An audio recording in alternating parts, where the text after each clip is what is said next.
my name is Sam. Thanks for checking out this video. If you get to the end and liked it, then give it a thumbs up, hit the subscribe button, and the bell notification button. I read a buttload this week, and I want to tell you about the books that I read.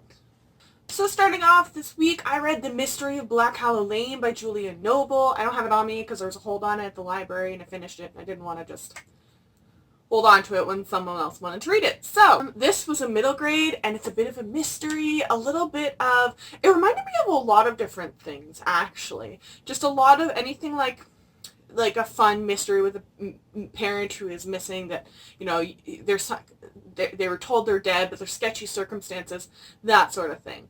So it follows our main character. She is shipped to boarding school in England at the beginning when her mother, who is an author, is working on a screen play of one of her books or something like that. And she shows up, and she had a little bit of a weird encounter before she left, and then she finds out about there's a mystery surrounding her father. And her father actually happened to go to this boarding school, which she didn't know until now.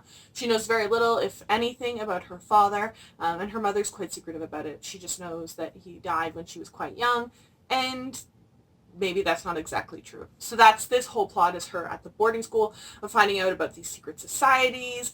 And I loved this book, in all honesty. It reminded me, I think it's because it's like a boarding school in like the UK, a little bit of Harry Potter feels. There was a Draco character. I loved, they spent a lot of time around researching in the library for old things that maybe everything doesn't get digitized, right? So sometimes there are things written down that just don't make it to digitization. So it was just, she finds her Hermione and her Ron. It's just really, really cool. There's a Latin club, and there's just a lot of questions. It's a little bit of a mystery. I am definitely going to read the sequel. I'm really, really excited to see where the plot goes. I could see this spanning quite a few books actually too as well. Kind of like Harry Potter. There's a lot of weird stuff that they could pull out of the school, and they have some pretty like notable teachers, which is again, you know, McGonagall, Flitwick, Quirrell, and Umbridge. I don't see an Umbridge, fair warning, but yeah, I thoroughly enjoyed this book. The character is really likable. You kind of feel bad for her quite a bit throughout, with her mother being so distant and not knowing about her father, and while she's simultaneously dealing with culture shock, time shock, and being in a new boarding school that is quite, I don't know if elitist is the right word, it kind of is, but selective about who comes into the school, and then finding out through other people by accident stuff about her father that she didn't know before. So I really loved this. I gave it like a 4.5, if not 5 out of 5 stars. This week I also did a reread of A Curious Beginning by Deanna Raybourn. I'm not going to review this. I reviewed it a million times on my channel. I love it. 5 out of 5 stars. My favorite. Then I picked up The Circle of Shadows by Evelyn Skye. This was for the K-pop readathon, random dance party-a-thon, whatever it's called now, for the prompt of Crown by TXT, the song, which was a book with royalty. So my friend Christy suggested I read this, and A Society of Assassins, An Empire of Magic, A World of Secrets. This is kind of the most basic of summaries of this. It's pretty accurate. Having read it now, like, I like this cover. It's not as good as The Crown's game by this author, but it is better than The Crown's Fate, if you can kind of put it on that spectrum. Is it special YA fantasy? No. This has probably been written a million times in one before.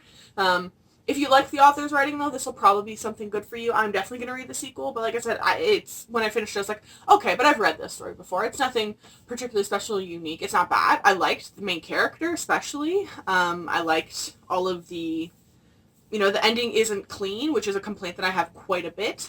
I know there's going to be a sequel, but I feel like she could have ended it much more like, oh, here's put a bow on it. And she doesn't. So I really appreciated that, and the big battle is quite epic. I feel like it was very well, like, realistically written. Like, some of the plot holes that I find after I read YA fantasies that are like this, I'm like, but how would they not know that beforehand? I feel like this addresses those sort of ones. So, is it particularly, like, unique YA fantasy? No, absolutely not. But it's enjoyable. I liked it. I'm definitely going to read the sequel. I love the cover of this. This will be, like, when I want a YA fantasy that's, you know, traditional YA fantasy with those traditional tropes used. This will be one that I pick up. I really like Evelyn Skye's writing, so I am really, really excited for book 2 to come out. I can't remember what the title is, but they released the cover, and it's the same theme, but it's a red background. And I'm curious to see where this whole conflict goes. Then I read Dare You to Lie by Amber Lynn Natush. This is a reread for me because why do I do that every time I have this book? I forget until the last millisecond that I have this bookmark on. Oh my god. So this is a Veronica Mars meets Riverdale. It's kind of blurbed as that everywhere, but really it's Veronica Mars. So our girl Kaylee, I think that's her name, right? Or Kayleen, sorry. She's just pretend she's Veronica Mars, okay? That's really it. And she has like a Mac and oh my god, what's her friend's name? Not DJ. Why am I thinking of Scrubs? I can't remember her name. But you know in like the Veronica Mars show that she has her tech person Mac and then her African-American friend who's her dad dates the mama for a little bit. I can't remember what the freaking his name is. Oh my god! Can you tell I have to rewatch Veronica Mars before the show reboots? Anyways, her father has been arrested accused of killing a fellow FBI agent and she was kind of chased out of her hometown, which is basically Neptune, with a bunch of rich people, where she is not a part of the rich people, because someone took illegal photos of her. And no one knows why, and everyone is covering up for everyone, because, you know, that's what white football players seem to just do, unfortunately. But she's going to figure out exactly what happened, she's going to track down everything, and she wants to find out exactly who framed her father and get him out of jail, because she knows that he did not do it. Or if he did do it, there is reasoning behind it, and there's just corrupt people, as you would expect in Neptune / not Neptune, wherever this is placed. I love it. It gives me that it makes me feel more marshmallowy. If you don't know Veronica Mars, that won't make any sense. But like, there's like the thing of like, people are marshmallows if they watch Veronica Mars. It's a running thing. So I'm so freaking excited. That's what I'm going to do this weekend. Actually, start watching the show over again. # Team Logan forever. And yeah, I'm so excited for the reboot, and this just filled me up. I remember a lot more now, so I'm really excited to read the arc that I have for the sequel, which is coming out in September. Then I finally, I don't know why, out of the blue, read The Exile by Diana Gabaldon. This is in the Outlander graphic novel with a perspective on Jamie before, basically up until, like, the first book of Outlander, basically. The artist's name is Huang Nguyen?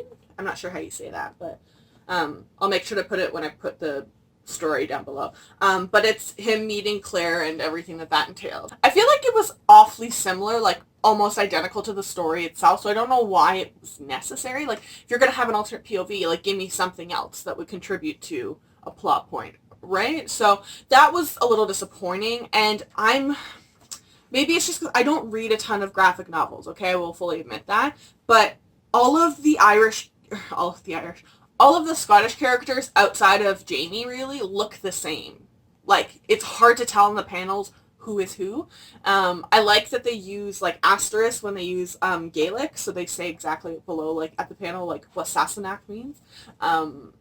I think it was a little bit of chaotic paneling, too. Like, certain pages, it was just, there's too much. Like, as a casual graphic novel reader, which I think this is more marketed to, it's for Outlander readers to just kind of try this new format.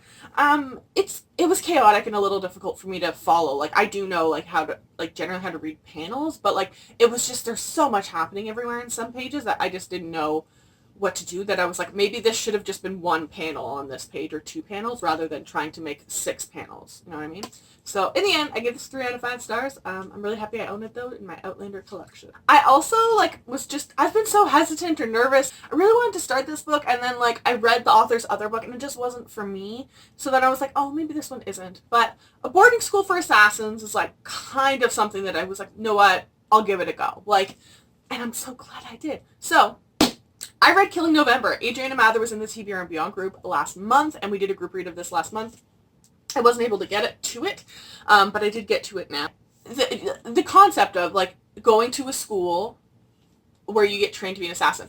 But the best part is, like, it's kind of like the mystery of Blackhall. I was talking before of, like, her mother is mysteriously dead, her aunt was just killed, her dad sends her to this school in the middle of nowhere, she doesn't even know where it is geographically, it just happens very abruptly. She shows up, and no one's telling her exactly what's going on, but there's, like, poisons classes, and, like, just accent classes, and she's just lost and confused, and there's all these rules, and there's combat fighting, and it's like literally being taken from this century and being thrown into the middle of the Hunger Games, basically, and you're like, what the hell is happening? So slowly she starts figuring out exactly what's going on. There's a lot of doubt though. Like even as I was reading along, I was like, I don't know if this person's good or is like trying to get information out of her. So that was really, really well done. I feel like it could have done without the romance. I know it's YA and we always apparently need to have a romance in books. It really wasn't necessary, I don't think. I don't think it added anything to the book. You could have just had them be friends and it would have been the exact same thing. So that was kind of annoying. Every time I read a book where I'm like that, I'm like, this wasn't necessary. I'm always just like, be unique though. Like, don't always have to write a romance. But I liked November, actually. She's very interesting. She's really smart. She's savvy, definitely. I am definitely going to read the sequel. The ending threw me. Like, I was so lost and confused, but like, in a just because everything was happening so fast way. So I will absolutely read the sequel. I'm so happy I was able to borrow this from my library. But I think I ended up giving this a 5 out of 5 stars, in all honesty. I don't, other than the romance, or maybe it was a 4.5 out of 5 stars because of the romance, I really, really enjoyed this. It was really cool. And as I was going through, I couldn't help but think, like, what class would I want to take? Honestly, the accent classes. I feel like that would be the most useful thing, like, in this assassin world, but also outside of the world. But also, like, it's just a really cool thing to, like, have as a tool. I also this week tried to read The Way You Make Me Feel by Maureen Gu, and dear lord, I hated this book. I think I got to chapter 28. Oops. Hold on. I think I got to chapter 10, which is page 82. And I have never detested a main character so passionately, so quickly. She is an absolute spoiled brat. And it's not like she was raised in like a privileged home and she's unaware. No, she's raised by a single father who has to run a food truck to like survive, like maintain. And she's just a spoiled brat. There's a way to pull pranks on people and like have friends and joke around and like just not get along with certain people. But I mean, like, I think what really tipped me off was, and I don't know why it was so specifically annoying because I'm not vegetarian or a Muslim or anything like that, but she's forced to work in her dad's food truck with the girl that she hates in school. And someone orders an eggplant version of something. And so she cuts eggplant and throws it in the frying pan, and the girl's like, what, isn't that pork? Like, you put pork in that frying pan.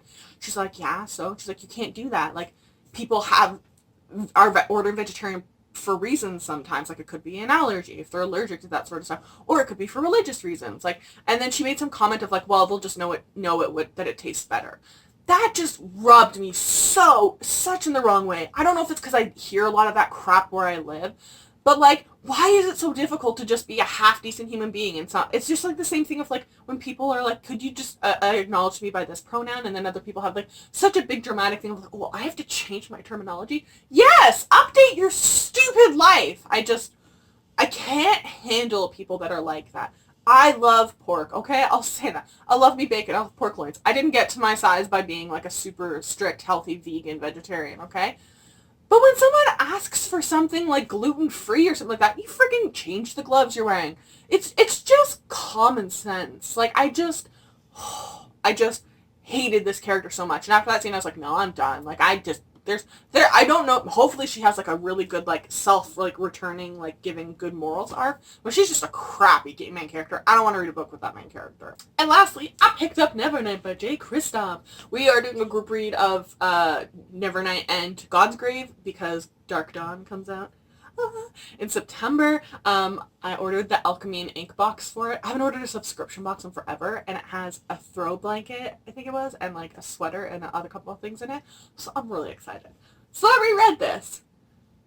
This book is so messed up, and like Jay Kristoff has like ace marketing skills. I don't know if he went to school for marketing and communications, but he doesn't need to if he didn't, because like he's literally been blurbing like complaints and poor reviews that people have given his book, and like one of them was like, I don't know how you consider this a young adult book, like as a quotation, and it's like dash email from an angry parent, and that was his blurb, and was like, hey, by the way, Nevernight's on sale on Kindle this month. I love that man so much. He's so good at marketing. So I reread this. Mia is like a bomb character. I love her. Like, I needed something like badass and just strong and snarky. And again, I love that there's a main character. She has sex with people. Oh my good God. And it's not her one true love. It's definitely not, like, she specifically says a few times in there, like, I don't love him. But they have like sexual attraction. Maybe they eventually will build up to that. I don't know. But how God's Grave ended, I just don't know what to do with myself. I also am, like, kind of confused now, because I didn't remember, but at the beginning, like, it says, like, Mia dies. So I don't know, but I don't know if they're saying Mia dies at the end of this whole, like, trilogy, or like, oh, this is just the story of her life after she has since passed away of natural causes, or 40 years later, or whatever. I don't know. It's a messed up world. So insanely messed up, and I freaking love it. He writes in such weird formats, like the footnotes in here. I would really highly recommend listening along to the audiobook, because the audiobook has fantastic narrators. And if the footnotes do kind of confuse you or like kind of mess with your brain, it will help you read along with it. So I would highly, highly recommend that. And Dear Kristoff is just a treasure. And I love this book so much. So those are the books that I read this week. Let me know in the comment section down below what you read this week. I'd love to know. And if you've read any of these books, I would love to know your thoughts. I will link all of these books in the description down below, along with all of my social media. If you follow me, I will follow you back.